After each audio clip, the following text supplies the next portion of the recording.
greatest profession there is. The laws change as you go across a border.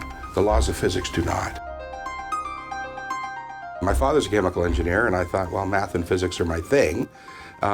So I flipped through and I thought, well, if I'm going to apply math and physics and actually get a job, maybe engineering is a good way to go. And civil engineering struck me because I really didn't understand how they built concrete buildings. I thought, well, it starts as a goo, and then it's a structure. Somehow they do that. And I was curious enough about it, I thought I'd go to school and figure it out. We're in a kind of a unique position in that we're a self-governing profession. In Canada, we govern ourselves. It's a privilege, and I take it very seriously. And part of our core mandate is protection of the public.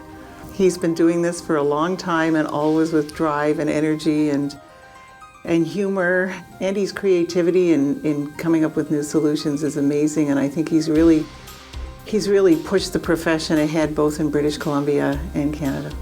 We've dealt with the joint board with the architects, joint board with the technologists, the professional practice committee, practice review committee, and the seismic peer review committee. And it's this combination of administrative abilities, understanding of the professions, and his technical abilities. And the combination of those with his great sense of humor and attitude that really brings together the groups that we work with in terms of being able to deliver some high quality product. If you want to affect change and direction, it's very difficult to do sitting at your desk in your office and practicing your good work. You can do that, but it's much better to multiply that effect and get into a group full of like-minded people and at that level move things forward.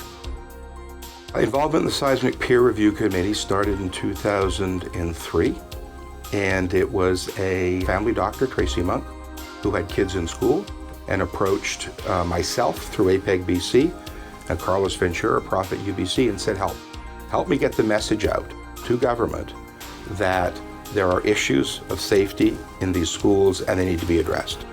So the big challenge was to communicate that there was a way out of this. The way out of this was a technical partnership and a political partnership that said, we can't just go in and use what we've always done. There's just no point in gold plating if we know we designed for a horrific event that has a very low probability, a massive earthquake, and we keep students and staff safe. That's our objective. If we can do 3 schools instead of 1 for the same dollar, that's great.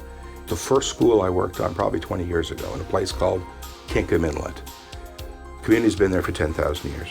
We had a liquefiable soil, a delta. So under an earthquake, it turns to mush. We also had a flood that was at a 7 to 8 foot elevation.